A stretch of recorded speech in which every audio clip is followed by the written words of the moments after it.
Yeah. I can handle the pressure. I know how to play when the nerves are a little bit bigger than normal.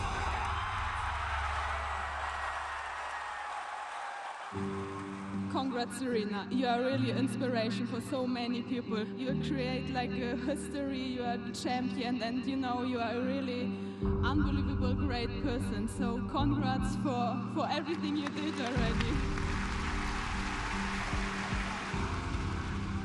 I am more confident, more calm, and doesn't mean that I have no hunger anymore. Yeah, right.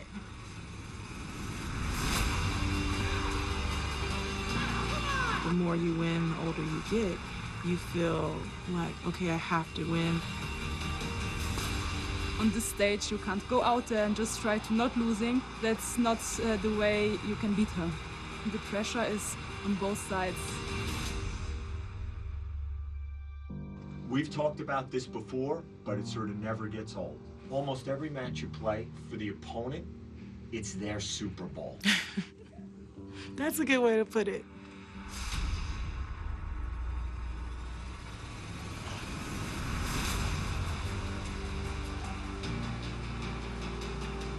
At the top of the hour, Serena Williams chasing history, standing in her way, the German lefty. Angelique Kerber, who beat her in January in the Australian Open final, as we see center court filling up, as is Henman Hill outside of center court. About 3,500 fans you see at the top there near the Orchard. That is our set for breakfast at Wimbledon. And down at the bottom of Henman Hill, we find Tom Rinaldi, who joins us once again as Serena prepares for the 28th Grand Slam final of her career, Tom. And when you consider the span of the decade, she won her first Grand Slam back at the age of 17 at the U.S. Open. Here she is at the age of 34, continuing that historic chase for number 22. But Tom, during that time, there are some things that never change. That's correct. It's one of those things, Hannah, is the pressure. A number of years ago, we had the chance to spend a little bit of time with Mariano Rivera, the New York Yankee great, the greatest closer in the history of Major League Baseball. And I asked him what the difference was between getting the final out and the final out of the World Series. I'll never forget, he leaned forward in his chair and he said, "How much time do you have?" That's the expectation when we get to the very end, that line between winning a title and writing history and not. It's a line Serena walks and writes often.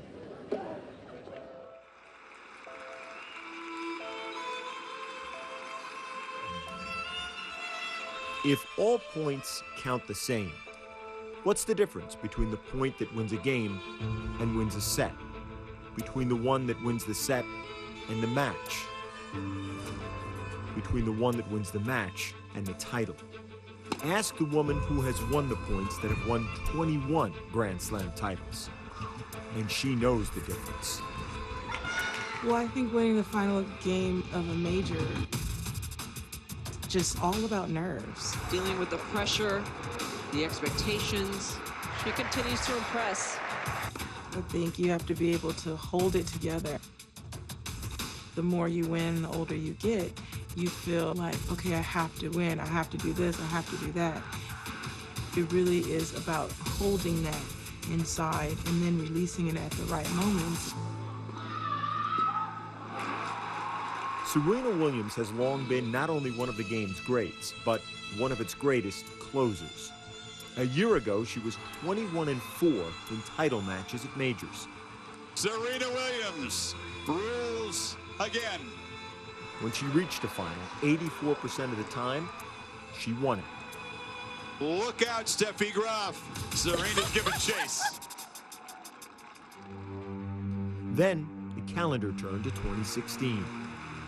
She reached the final in Melbourne and lost. The final in Paris and lost again.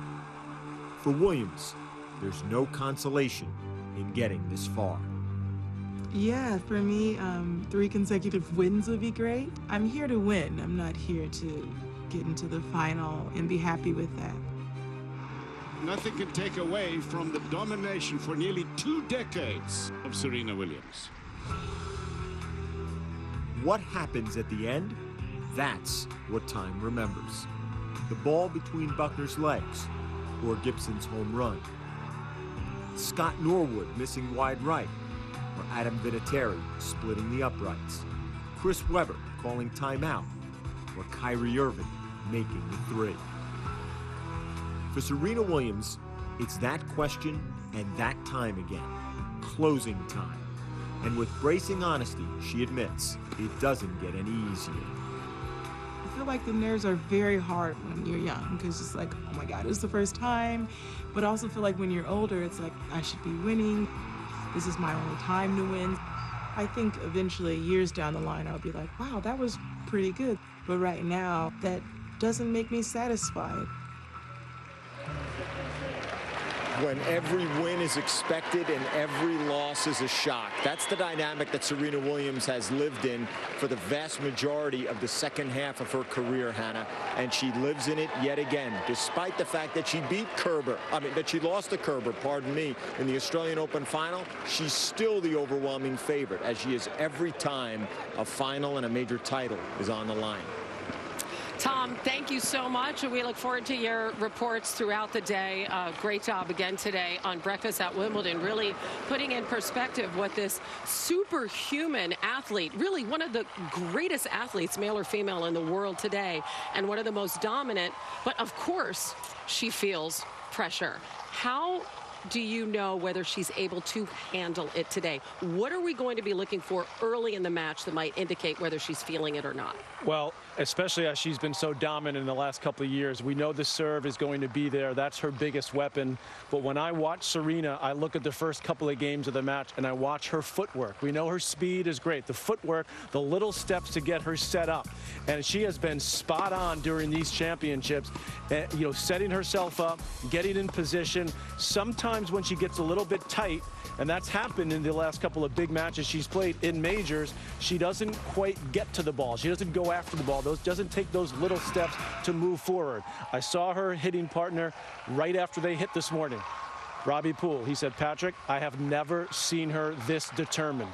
I said, that's pretty scary considering all she's done. But to me, that says that can work for her, but it could work against her, because sometimes when she wants it too much, that's when she can get a little bit tight, and that's when the footwork goes. And I'll just say another barometer besides the footwork, and I'm glad we saw about 5 forehands in that great little shot there, was that when her forehand follows through around her shoulder, she's feeling good. When she starts to come up around her head or her right ear, she's feeling tense. All right, take me to the other side of the equation, because Angelique Kerber obviously has the confidence of knowing that she has faced off with the great Serena Williams and beat her in a major final. But what can or can't we take out of that playbook today? Well, I think all of us were surprised that Kerber beat Serena at the Australian Open. But when you think about the disappointment that Serena carried as she still felt the loss of the calendar year Grand Slam, she'd gone 4 months without playing a tournament. Even though she'd played 6 matches into the Kerber final, she was not sharp. Kerber was tremendous from all parts of the court. Look at her scrambling. And Serena up at net was not the Serena that we are seeing here at Wimbledon 2016. Remember, Serena's playing in the doubles as well. Her hands have sped up.